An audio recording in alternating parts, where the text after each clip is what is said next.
All right, Susanna, as the director of The Night Manager, you're doing this big 6-hour miniseries adaptation of a John le Carré novel. Tell us how you got involved with it.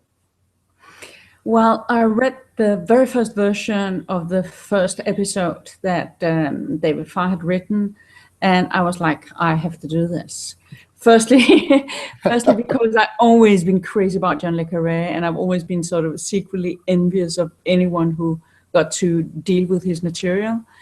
And then I just found and I read the novel long time ago when it came out. And I just thought it was an amazingly challenging, exciting, and thrilling world. So I did a real huge, big effort in trying to convince the producers that I was the right one for it.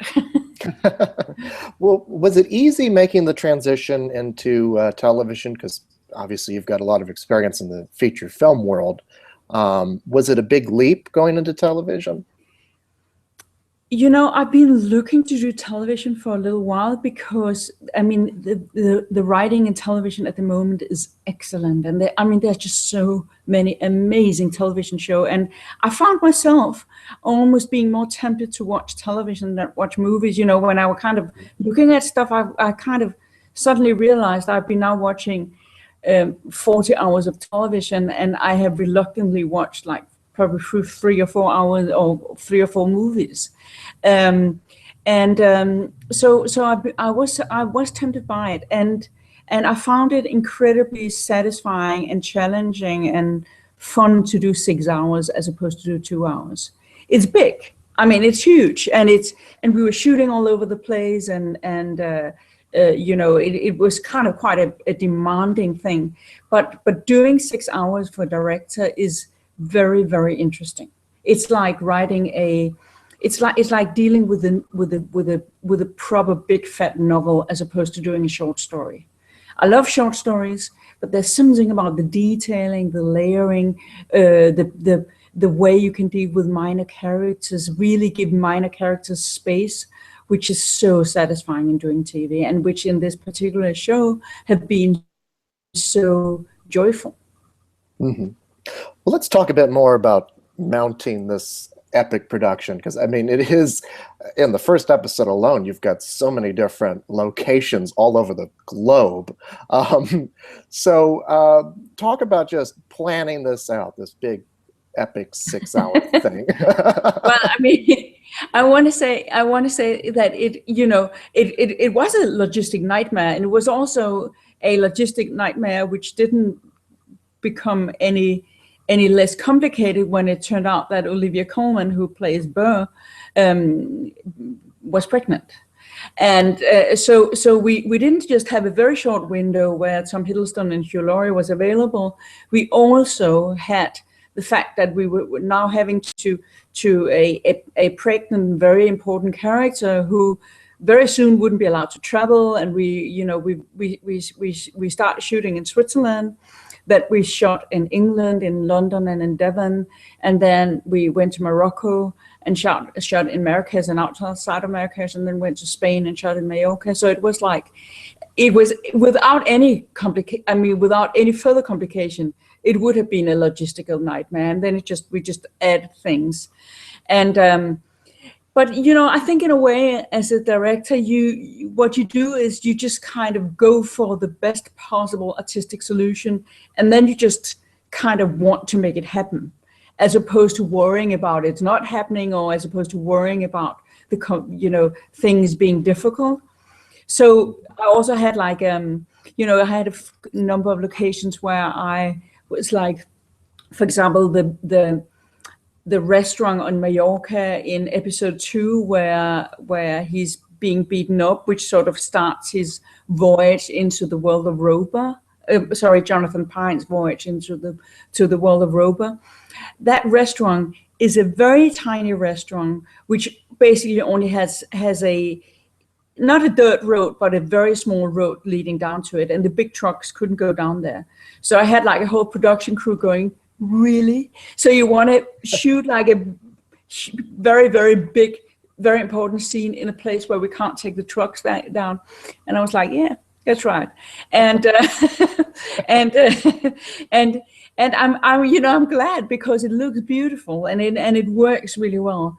But yes, it was a complicated setup, but incredibly rewarding to do. Well, visually, it looks so great. So talk about working with your DP and your production designer, costumes, all those people to help make sense of all these locations. And I mean, you're jumping forward in time also. So talk about your visual attack of it. Well, the whole thing, the whole shot is shot like one long film.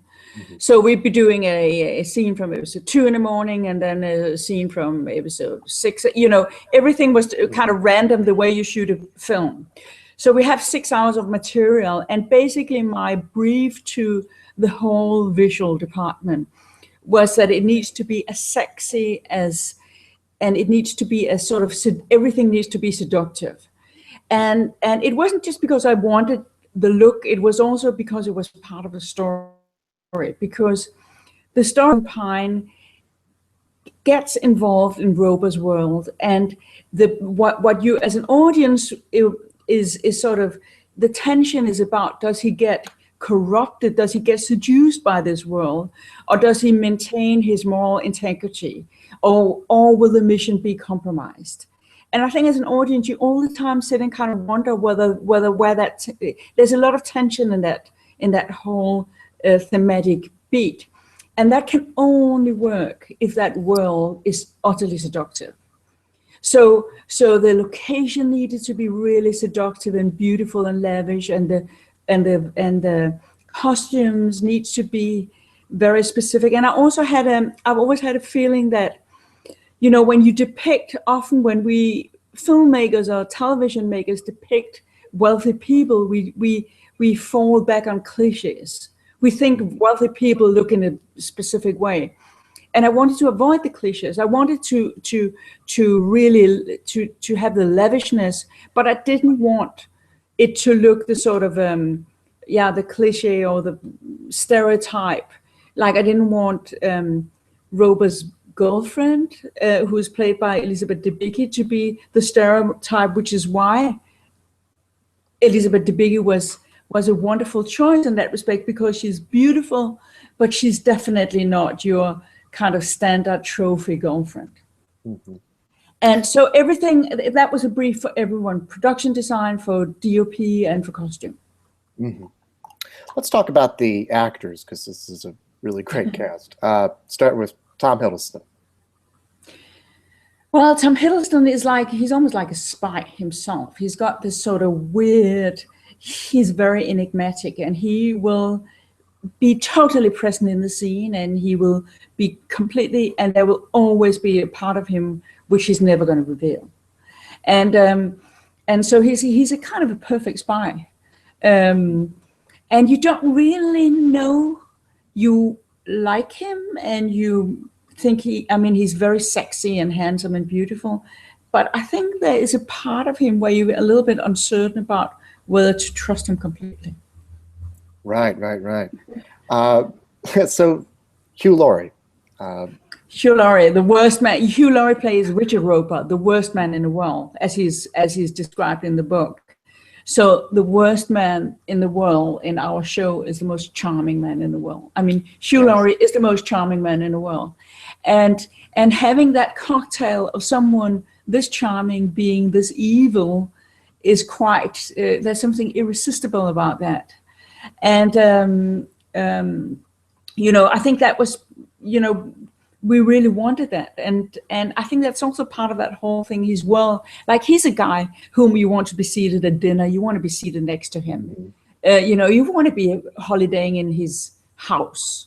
So it's making that, it's having this really charismatic man, and then knowing that his world is just so vicious and dark. Yeah, I mean, you're almost rooting for him to get away with all this stuff. He is very charming, yeah. Yeah. You guys did a Q&A at the Egyptian, I think it was, all of you. Yeah. I was there for that, and really is the most charming person in the world. Yeah, he is. He is. Yeah. And the scenes between the two of them are so great. This sort of like cat and mouse back and forth. As a director, is it a joy to do those kinds of scenes? It's a joy, and that cat and mouse game is just like what sort of before I started the series, I wrote for a little, I can't remember what I wrote it for. I had to write like a few lines about what is sort of intriguing about this, and I wrote exactly that expression. It's a cat and mouse game between those two men. There is a love, there's weird, I mean, not a sexual love affair, but there's a kind of weird love affair going on. There is a lot of sort of secret hatred. I mean, there's so many things going on, and they're so, until a certain point, they are so polite and charming with one another, and there's so many things going on underneath. Mm-hmm. Absolutely. You brought up Olivia Colman earlier. What if you talk a bit more about her? Correct me if I'm wrong, but that part in the book was originally for a man, wasn't it? That part in the book is Leonard Burr. Right. And in the series, it's Angela Burr. And yes, that's a man. And on that very first version of the very first episode that I read, Burr was still a man. And then the producer, Stephen Garrett, told me that the producers had discussed whether to make this character into a woman. And I was like, yes. I think that's also, I thought it was fantastic taking, by updating the whole piece, then taking it out of the public school white male world was you needed to do that in order to update it. And I was at the jury in Sundance where Olivia Colman got a prize for Tyrannosaurus in 11. Right. And ever since, I kind of thought, I need to work with her. And here was my chance. And you mentioned Elizabeth Debicki as well. Yeah. She's sort of a newcomer to the world of television, isn't she? Or I mean, yes, she's done things, but she was a kind of relatively, I mean, compared to sort of the very experienced, right. Yeah. And she just totally seamlessly just melted into the whole thing. She's such a amazingly talented and so beautiful actress. She used to be a dancer, and you sense that, and like all her movements has this sort of elegant, effortless sort of. There's a bit of a dance, like everything she does is a bit like she dances. Mm-hmm. And what's so great about her character too is that it's the sort of thing that I think in a lesser movie could be just eye candy, Yeah. But she's really given a wide range, and an arc to it as well. Like, so after you've assembled all of this stuff, talk about the editing of it, because I mean, you have the individual episodes, but it's all a part of this 6-hour thing, right? So how do you edit something like this? I did shoot it like a long film, and that my whole sort of intention was we need to address it like a long film. So yes, each episode needs to have a satisfying arc, but so does each act of a movie, basically. And then we did quite thorough editing. I mean, we did actually change the structure, particularly in the first couple of episodes, quite radically from its original. We were very keen. I mean, I think part of what I told, my caption for the whole thing is that all of these characters hide something. None of these characters are ever open with one another. There's always a secret with each character. There's always like something which is very, very secretive. And that was a kind of mantra for the actors, but it was also a kind of weird a mantra for the editing. So we wanted to tell the story so it caught you and intrigued you and seduced you, but never tell more. So, and it was funny, I had my mom after episode 5, I had my mom calling me and kind of going, I am your mother. you have to tell me. And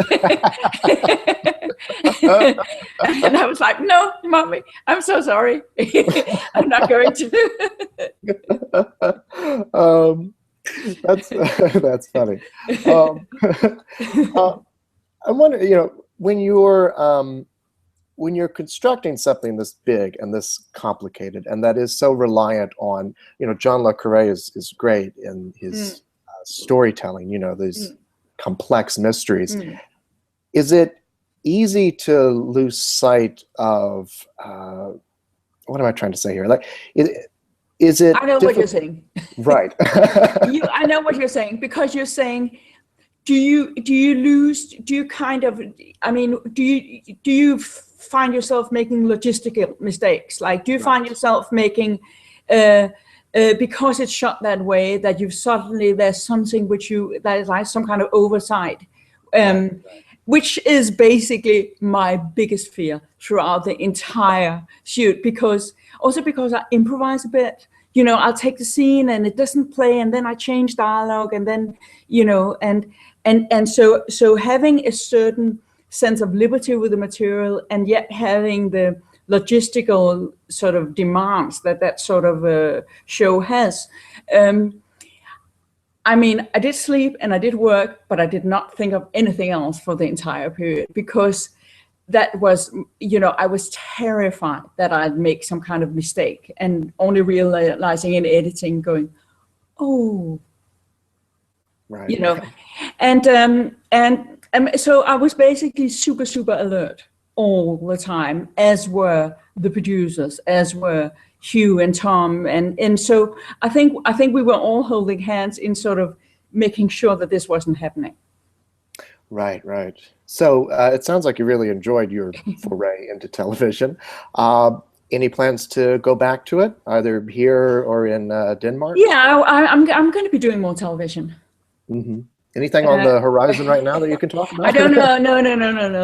But I will be doing more. This has been way too much fun to not do more of it. Right. So lastly, I want to ask you, since we're an awards website, your film In a Better World won the Oscar a couple years ago for foreign language film. I wonder what that kind of recognition meant for you.